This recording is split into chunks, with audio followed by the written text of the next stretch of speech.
Au Cameroun, nous avons des très grands festivals qui célèbrent les acteurs du cinéma. Le festival Écran Noir, le festival Camif, le festival Yara, le festival FICIP, Komani. Voilà, là ce sont les festivals qui célèbrent les acteurs du cinéma. Mais lorsque vous faites des festivals hors du Cameroun, comme le FESPACO ou encore le festival de Durban en Afrique du Sud, le festival de Marrakech au Maroc ou le festival de Carthage en Tunisie, vous posez la question à savoir pourquoi au Cameroun, les acteurs dont les festivals célèbres ne sont pas mis en avant lors des événements, notamment lors des cérémonies de clôture. On constate toujours que les acteurs dont on célèbre sont toujours en arrière. Les autorités, les personnalités, les businessmen sont à l'avant. Pourquoi? Alors là, nous avons posé la question à Michel Kuaté, qui est réalisateur, cinéaste, et qui répond à la question.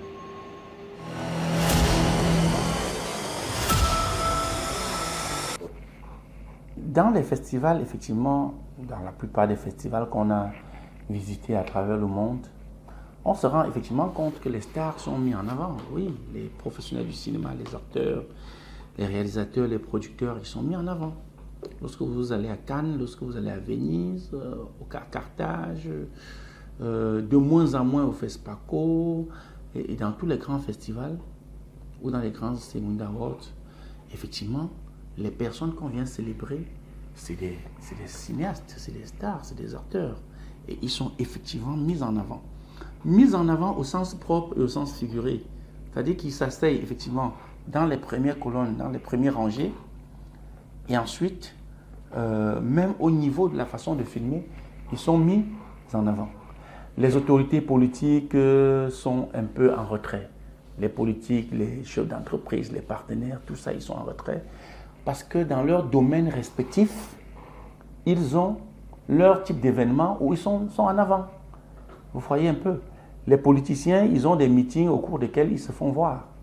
Pourquoi est-ce qu'ils doivent venir dans des événements cinématographiques brûler la vedette aux cinéastes qui sont là pour être célébrés? Et au Cameroun, c'est encore plus criard. Je ne vais citer aucun événement, mais par expérience, j'ai organisé des événements. Il y a comme une obligation presque morale de ne pas mettre les cinéastes en avant au profit des hommes politiques, au profit des chefs d'entreprise, au profit des partenaires. D'ailleurs, on a vu même des cérémonies où on retarde le lancement de la cérémonie de 2 heures parce qu'on attend un délégué de la culture, parce qu'on attend le directeur de telle entreprise. La salle est pleine, tout le monde est là, tous les lauréats, tous les nominés sont là, mais l'autorité administrative n'est pas là et on ne lance pas. Vous allez voir qu'au FESPACO, le ministre de la Culture ne fait pas de discours à la cérémonie de clôture ou à la cérémonie d'ouverture, il ne fait pas de discours. Le président de la République, il ne fait pas de discours. Le président de la République est assis là, mais il ne fait pas de discours. Le discours officiel de l'ouverture de la cérémonie de clôture du FESPACO, c'est le discours du délégué général. C'est comme ça. À Carthage, pareil. À Carthage, on ne voit pas le ministre. C'est le patron du festival ou la patronne du festival qui tient le discours officiel. Le ministre, elle est invité. Il est invité comme tout le monde. Donc, je pense qu'au Cameroun, nous devons un peu surpasser cet aspect des choses en essayant quand même dans nos événements, que ce soit cinématographique ou culturel dans son ensemble, de donner la place aux professionnels, aux artistes. De donner la place aux artistes. C'est inconcevable que tout le temps, s'il y a un footballeur qui est dans la salle, on ne verra plus aucun cinéaste. Or, lui, le footballeur, il a tout le temps, quand il joue son match, d'avoir 1 milliard de téléspectateurs qui le regardent. Pourquoi est-ce qu'il va venir ravir la vedette au cinéaste dans une cérémonie? En fait, ceux-là, ils ne ravivent même pas la vedette, que ce soit les hommes politiques ou pas. c'est les organisateurs qui prennent sur eux de leur donner cette place. C'est les organisateurs qui prennent sur eux de venir dans la disposition de la salle mettre les hommes politiques, les chefs d'entreprise, les présidents, comme parfois le Cameroun en a plein, les présidents, les ceci. Et les cinéastes qui sont venus, qui sont en compétition, sont au fond de la salle. C'est inconcevable. C'est frustrant. Vous voyez, on lit un lauréat.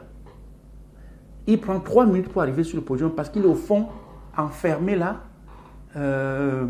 Il doit faufiler pour venir.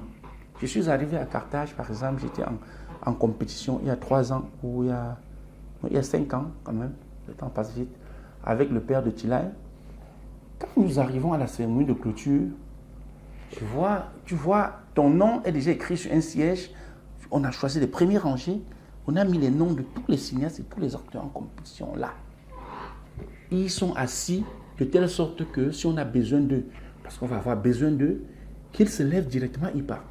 Ils sont assis de telle sorte que, même dans le direct télé, que la caméra les mette en avant. Parfois, tu vois le caméraman fouille dans toute la salle.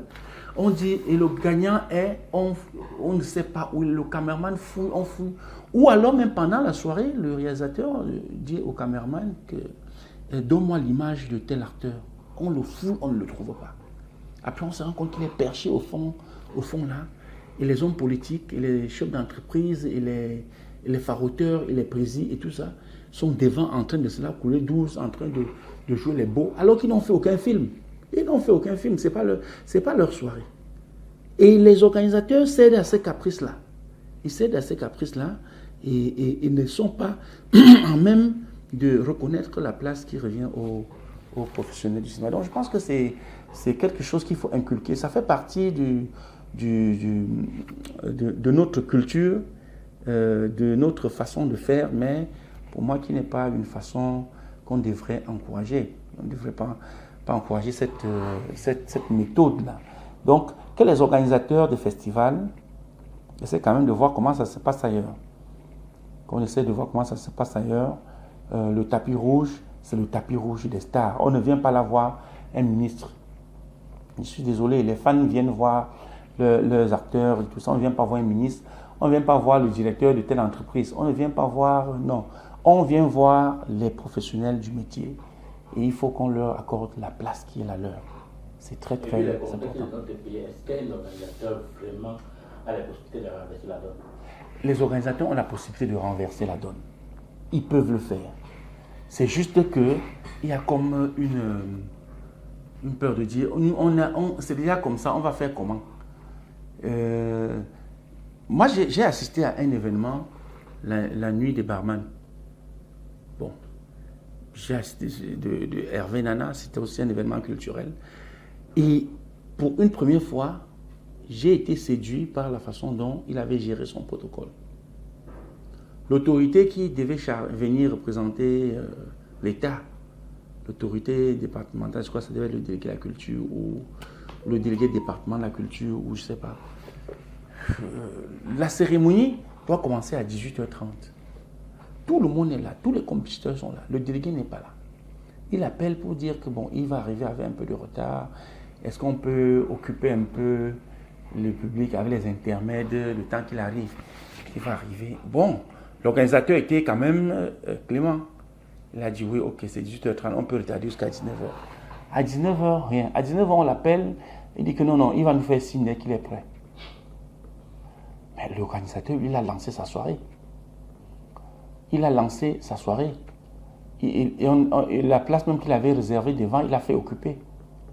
Et quand il avait prévu tout un protocole pour faire entrer l'autorité avec les hôtesses et tout, c'est vers 22h qu'on voit un agent du protocole entrer, la cérémonie bat son plein, il entre, il dit je veux voir le promoteur.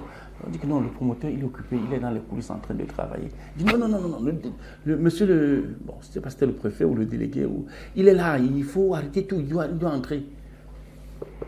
Je suis personnellement allé dans les coulisses, j'ai vu monsieur Nana, le délégué est dehors. Il mais qu'il entre s'asseoir, il y a les chaises vides. Il faut aller accueillir. Tout le monde dit non, il faut aller accueillir l'autorité. Il faut aller accueillir. Il dit, maman, c'est vous, devez commencer à 18h. Il n'est pas arrivé. Il est 22h. Je dois avoir du respect pour les 400 invités que j'ai dans la salle, pour mes lauréats qui sont là, pour mes compétiteurs qui sont là. Je ne peux pas arrêter ma soirée. Qui trouve moyen, envoyer une hôtesse. Une hôtesse va là. Et une hôtesse allait chercher le délégué, allait lui trouver une place. Pendant qu'on voulait l'installer derrière, bon, une personne s'est levée devant que non, il est asseyez-vous ici. Donc, pour dire que nous avons, les organisateurs ont la possibilité de renverser la donne. Parce qu'en fait, derrière ça, il y a juste une sorte de mythe, une sorte de préjugé. Une sorte de préjugé. Si tu le fais, personne ne va t'amener à la police parce que tu as donné aux professionnels du cinéma ou aux artistes la place qui est la leur dans un événement. C'est un préjugé. Je vais vous dire, c'est comme, je suis désolé de le dire ici, hein, c'est comme la photo du président que les gens prennent pour mettre à côté d'eux pour faire l'interview. On doit avoir la photo du président dans son bureau. Ça, c'est normal. C'est le président de la République. Mais si vous voulez faire l'interview, quand vous voulez faire l'interview à quelqu'un, il cherche, si la photo du président est là-bas, on décroche pour venir poser. Non, mais vous avez trouvé la photo de Dikongé Pipa ici, parce que c'est ici que ça reste. C'est pas parce que on a pris. Mais ce qu'on fait, on décroche la photo du président, on met là. Jusqu'on demande au cadre que on voit bien le président, oui. Écoutez, le président n'a jamais dit quelque part que si quelqu'un fait une interview et ma photo n'est pas dedans, je veux le censurer. Il ne l'a jamais dit. C'est juste dans la tête des gens, il se dit non, il faut qu'on voit le président et que le président se voit dans mon interview. Il n'est même pas au courant de vous. À ce moment-là, il n'est même pas au courant de vous. Donc, les organisateurs des événements ont cette peur bleue de se dire, hey, pardon, si je lance ma soirée, l'autorité en retard, je lance, il vient, oh, je vais avoir des problèmes. Quel problème? Tu n'auras aucun problème. Ou alors que si je dis, ok, ici devant, il y a le gouverneur, parce que c'est quand même le président de la République, le gouverneur, le ministère, il y a au moins 4 autorités qui sont là, le reste, ils sont avec les professionnels du cinéma. Les autres, les chefs d'entreprise commencent à s'asseoir à partir du 4e rangée et tout ça, les fonctionnaires et tout ça, ils s'asseyent là. Personne ne va venir leur dire que pourquoi vous avez structuré votre salle comme ça, personne. Mais les gens ont simplement peur de dire non, si je fais, pardon, je serai le premier à le faire, on va me sanctionner, on va me voir, on va me regarder comment. Pour utiliser l'expression de quelqu'un, on va me regarder comment. Non, je crois que nous avons la possibilité de renverser la donne. Il faut oser, il faut faire les choses différemment. Quand je dis différemment, c'est différemment de comment ça se passe. Parce que tout ça, ça a une norme. Et il faut se mettre aux normes internationales. On ne doit pas dire il y a une manière camerounaise de faire. Oui, bien sûr, on peut avoir une manière camerounaise de faire, mais il y a quand même des choses qui restent universelles que nous devons faire. Nous voyageons, on va dans des événements, on voit comment ça se passe. On doit prendre ce qui est bon et venir expérimenter sur nos événements pour que le cinéma, pour que les professionnels du cinéma aient effectivement la place qu'ils méritent, la place qui est la leur.